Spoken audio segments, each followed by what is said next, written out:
Hello, this video presentation of Map Business Online is just to accompany a blog I wrote about Mirabel Roman's use of Map Business Online to display hospital systems, HMO areas, 40-mile radiuses.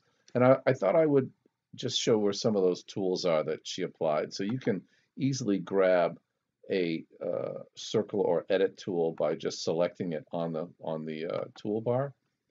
It will place a circle on the map, which you can move and tweak and delete. So when you actually select the actual circle itself, you get a little toolbar, and you could use some of the different tools that are available on that toolbar, like summarizing data, demographic data, and editing the circle properties, coloring and shading, and inner fill. But you can also delete it there. Now I moved my map, and I do have the ability to just move that back to where I was before by clicking that return button. And Mirabel utilized that circle to kind of draw territories here within zip codes within and around that circle. And she actually had them in more of a yellow color. So if you select the territory itself, let's see, and then click the edit gear properties, you can go in and adjust the properties of color. And I think she had something similar to that. You can go in and adjust the color.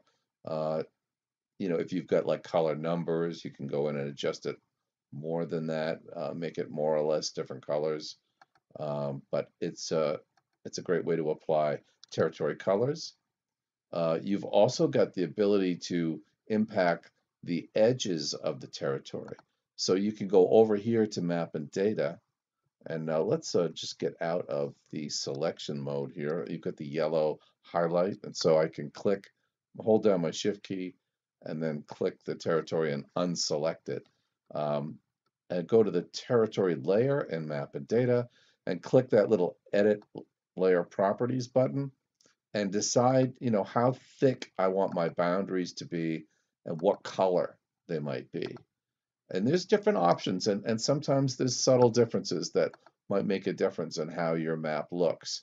So somebody might want to put sort of a brighter blue as an edge to that territory, or they might want to give it more of a black with some thickness to it so that it's well defined against the background of other zip codes that are not included in a territory. And as you can see, there are zip codes surrounding different areas, and you can always select a zip code, click that little zip code button. That's the zip code or territory adjustment button, that little puzzle piece. And then you can choose to add that to an area, and you can use the shift key to select more than one. And then you've actually filled in that little area there, and your territory will be compensated accordingly. These are all things that are important to help your map be clear in its intent. The legend is another thing that you can edit. So it's got a little edit gear there, that little ball there in the upper right. And that lets you go in and change, like you could change your labels on any given territory layer. So you can update that. You can expand the territory, the legend size as much as you need to. And you can decide which layers you think are pertinent to your map view and which layer may not be. So it could be that you don't want to necessarily show the zip code layer in the legend.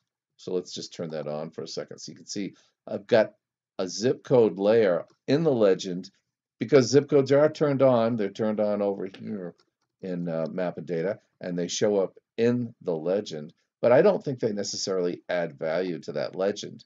And when you're presenting this map to the powers that be in a conference room with the president of the company sitting there, you don't want to have a lot of superfluous data on that map that invites questions and distracts from the purpose of the meeting.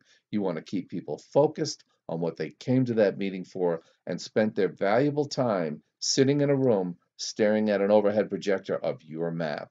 You want to make sure that it's clear, concise, that the labels, like in this particular case, the zip code labels are highlighted in a darker shade. All that information uh, is adjustable here.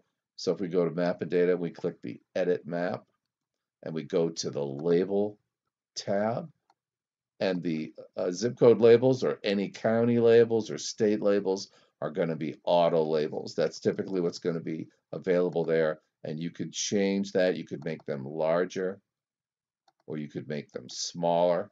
You could choose to have them be bolded or not. And those are the kinds of things that Mirabel did on her map that made it valuable, I think, for her organization to quickly see what's happening.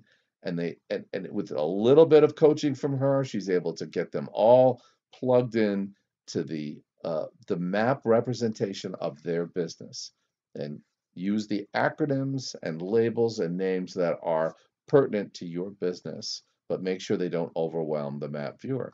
Keep it simple, keep it clear, keep it understated, and your maps will be heralded by all the people with whom you interact in business.